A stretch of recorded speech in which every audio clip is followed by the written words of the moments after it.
guess the question or the topic of the day is, what does it take, or what do you need to happen in order for you to fully buy into this uptrend? And I guess the simple answer is breaking through that 4,600, but that Mhm. seems like a tall order.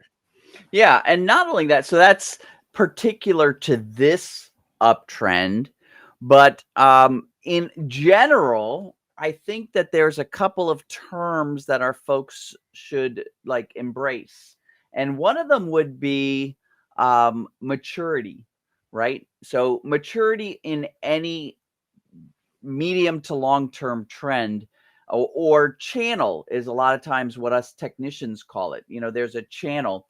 So whether that channel is going up or down or even sideways, in order for investors to start really buying into these levels of support and resistance, which capture that channel, and they could be sideways or horizontal support and resistance. They could be ascending, they could be descending.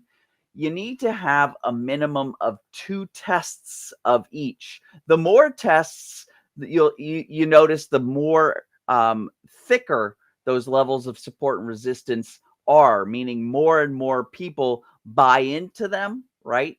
And so then investors set their buy and sell orders. It becomes, like I said earlier, a self-fulfilling prophecy. If there's a bunch of buy orders at a level of support, it actually creates it where buy orders cause prices to go up. And if there's a bunch of sell orders at a level of resistance, it causes the price to go down. So it actually creates those support and resistance levels and makes them thicker and thicker. So each time you test it, more investors see that test and add to the strength of the support and resistance lines. So we need to have something that's mature for us to believe that it's going to have the legs to last a long time. So that's the first term, is channel maturity. And again, we need 2 tests. Like you can see here, we haven't even hit our top yet. And you pointed out that our free indicator that anybody can grab in our web portal, you just have to get the free access level. And then this indicator that you can add to your Thinkorswim is available there. Once that red arrow shows up, that'll tell us that we've got our second test and we can connect those lines, but we only have 1 test down at the bottom. So this uptrend is not mature yet. The second thing is each of these individual moves within support and resistance, right? We want them to go a certain amount of distance in an uptrend. We want them to surpass the previous move by about 125%. So for instance, if the previous move down was $10, we'd want the next move to be $12.50.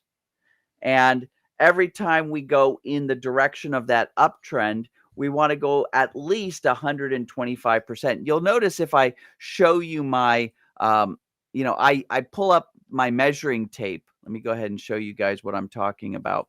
This is my measuring tape. So you can see this roughly 125% becomes this green zone. So you can see this current move is into the green zone. And that's what you'd want to see to buy into an uptrend. Every time you are going in that up direction, you have the green zone. And I mentioned these rules work for downtrends too. You can see over here when we were in the downtrend, you can see every time we were moving down, we got ourselves into that green zone. And that's when we started to really buy into that downtrend. So seeing these moves in the direction of the longer trend in the green zone, we call those ideal trending moves. And one last little criteria is an ideal move when we pull back would be into this magenta zone, about halfway. So again, if you go up $10, you'd want to see a pullback to around the $5 mark. And then if you pulled back $5, saying you go up about a 25%, you'd want to see then, a movement above whatever 5 times 25% is, something like $6.25 or something. But you'd want to see that constant move of pull back about halfway and then go up at least 125%. And those ideal moves and having a mature trend, that's when you buy into that trend direction.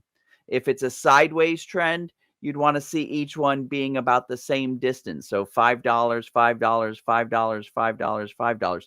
Downtrend, again, just the downtrend moves more than 125%, pullbacks about 50%. You can see in that previous downtrend, the pullbacks came into that 50% zone almost all the time. And that's when we were like, yeah, this is not only a mature trend, it's an ideal trend. So those are the little things that I look for when I'm ready to call this a uptrend that we can like buy into and start trading like trend following strategies and swing strategies.